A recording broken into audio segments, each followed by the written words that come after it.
ทุกการจ่ายง่ายด้วยบัตรเดียว LDB Union Pay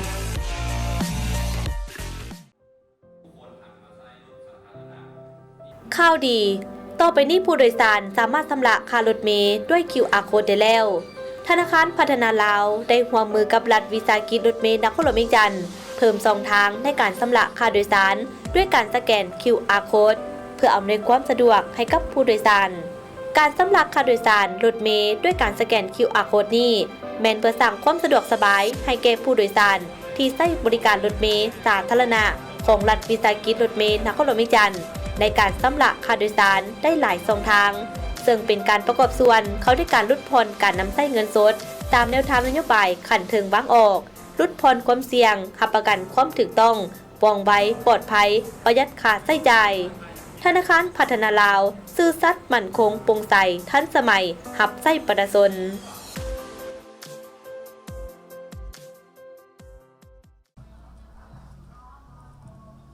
สบายดีท่านผู้ชมที่เคารพตอนรับทุกท่านเข้าสู่รายการฮอบพุ่งฮอบทิศทางโทรภาพแห่งชาติลาว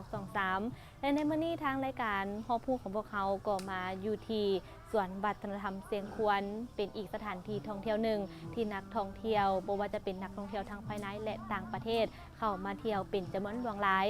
และในปีนี้ทางผู้สัมปทานสวนวัฒนธรรมเสียงควรเองก็ได้มีการตกแต่งประดับประดาเพื่อเป็นการต้อนรับวันสำคัญต่างๆพร้อมกับต้อนรับนักท่องเที่ยวที่จะเข้ามาเที่ยวในปีนี้ซึ่งจะมีคืนใดทีมงานรายการของพวกเขามีนำเสนอ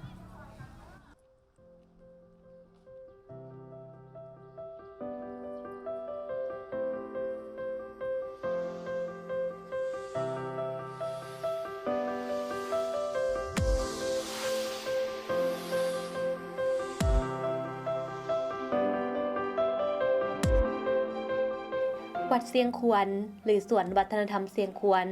ประติมากรรมหนึ่งที่มีชื่อเสียงของลาวเป็นบ่อนที่รวบรวมเอาบรรดารูปปั้นพระพุทธรูปในศาสนาพุทธและฮินดูหลายกว่า200รูปปั้นซึ่งจุดเด่นของส่วนดังกล่าวแม่นมีพระพุทธรูปปางใหญ่ที่สูงถึง40เมตรและมีรูปปั้นคล้ายคือกันกับหมักอึยักษ์ซึ่งมีอยู่ปากทางเข้าสูงถึง3เมตร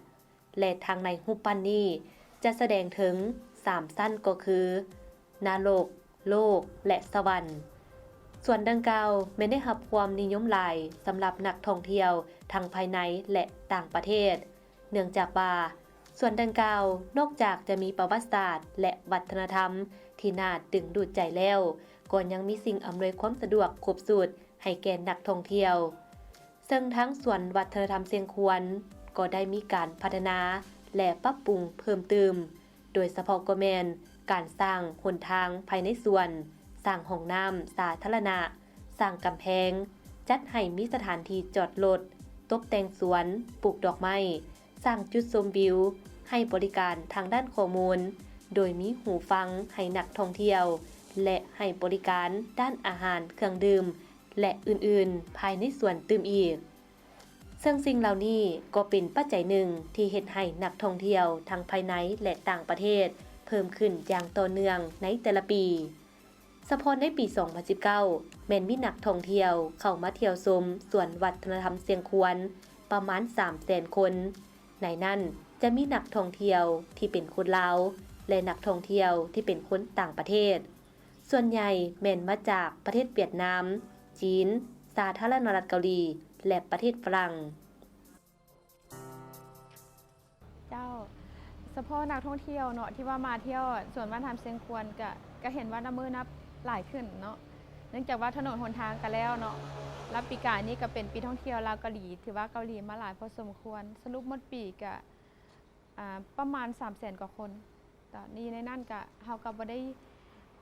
เอาตัวเลขสำหรับคนที่เฮายกเว้นเนาะอยู่ในนั่นก็คือเป็นพระอาจารย์บ่สินะครูบาเนาะหรือว่าผู้เฒ่าผู้แก่ที่เฮายกเว้นให้แล้วก็มีเด็กน้อยนักเรียน10ปีลงมานี่นะเฮาก็บ่ได้จดเข้าอยู่ในนั้นเนาะคันถ้าว่าเฮาจดเข้ารายละเอียดก็น่าจะหลายกว่านั้นแต่ว่าเฮาเอาแต่เฉพาะที่ว่าเฮาขายปีให้เท่านั้นเจ้าส่วนใหญ่นี่สิเป็นอันนั้นแค่ท่องเที่ยวเวียดนามเกาหลีจีนแล้วก็ฝรั่งคนลาวเฮาก็มาเดี๋ยวนี้มาหลายคือวันเสาร์วันอาทิตย์คนลาวมาหลายพอสมควรเดี๋ยวนี้ถือว่าเป็นความภูมิใจเชื่อว่าปี 2020 นี้ปีท่องเที่ยวลาวจีนน่าจะหลายกว่าปีกายเนาะ ถ้าหากว่าประเทศเราเราบ่ได้ประสบกับภัยพิบัติทางด้านนั้นโรคระบาดต่างๆค่ะนะเนาะหรือว่าภัยธรรมชาติอย่างค่ะนะคิดว่าประเทศลาวเราน่าจะเป็นอีกบ่อนหนึ่งที่นักท่องเที่ยวจะมาเที่ยวหลายค่ะนะข้าพเจ้าก็เชื่อมั่นว่าปีนี้น่าจะหลายกว่าปีกาย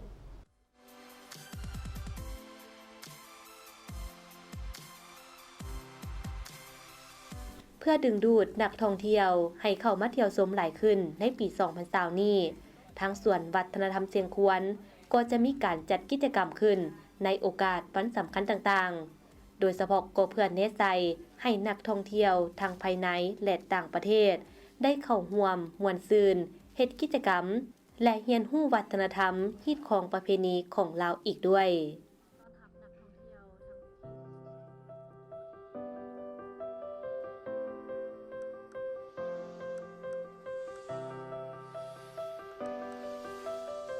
ก็ข้าพเจ้าก็ขอฝากไว้เนาะว่า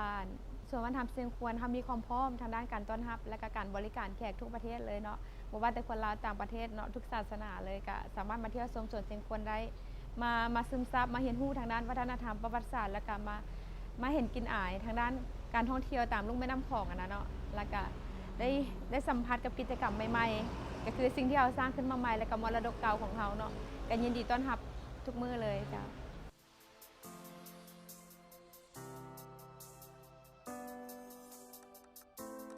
ส่วนวัฒนธรรมเชียงควนเปิดให้บริการแก่นักท่องเที่ยวเข้ามาเที่ยวชมทุกๆมื้อเริ่มตั้งแต่เวลา 8 โมง 57 โมงตั้งอยู่บ้านเชียงควนเมืองหาดไซฟองนครหลวงเวียงจันทน์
ชีวิตค่อยสบายเพราะไส้ LDB Trust จัดการธุรกรรมทางด้านการเงินสามารถลงทะเบียนออนไลน์ด้วยตัวเองโดยไม่ต้องเข้ามาธนาคาร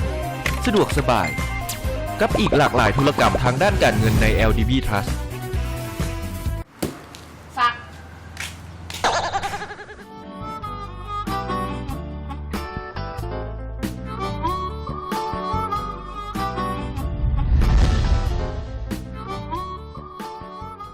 ธนาคารพัฒนาลาวซื่อสัตย์มั่นคงโปร่งใสทันสมัยรับใช้ประชาชนข่าวดีต่อไปนี้ผู้โดยสารสามารถชำระค่ารถเมล์ด้วย QR Code ได้แล้วธนาคารพัฒนาลาวได้ร่วมมือกับรัฐวิสาหกิจรถเมล์นครหลวงเวียงจันทน์เพิ่มช่องทางในการชำระค่าโดยสารด้วยการสแกน QR Code เพื่ออำนวยความสะดวกให้กับผู้โดยสารการชำระค่าโดยสารรถเมล์ด้วยการสแกน QR Code นี้แม้นเพื่อสร้างความสะดวกสบายให้แก่ผู้โดยสารที่ใช้บริการรถเมล์สาธารณะของรัฐวิสาหกิจรถเมล์นครหลวงเวียงจันทน์ในการชำระค่าโดยสารได้หลายช่องทางซึ่งเป็นการประกอบส่วนเขาด้วยการลดผ่อนการนำใช้เงินสดตามแนวทางนโยบายขันถึงวางออกลดผ่อนความเสี่ยงหับประกันความถูกต้องว่องไวปลอดภัยประหยัดค่าใช้จ่ายธนาคารพัฒนาลาวซื่อสัตย์มั่นคงโปร่งใสทันสมัยหับใช้ประชาชน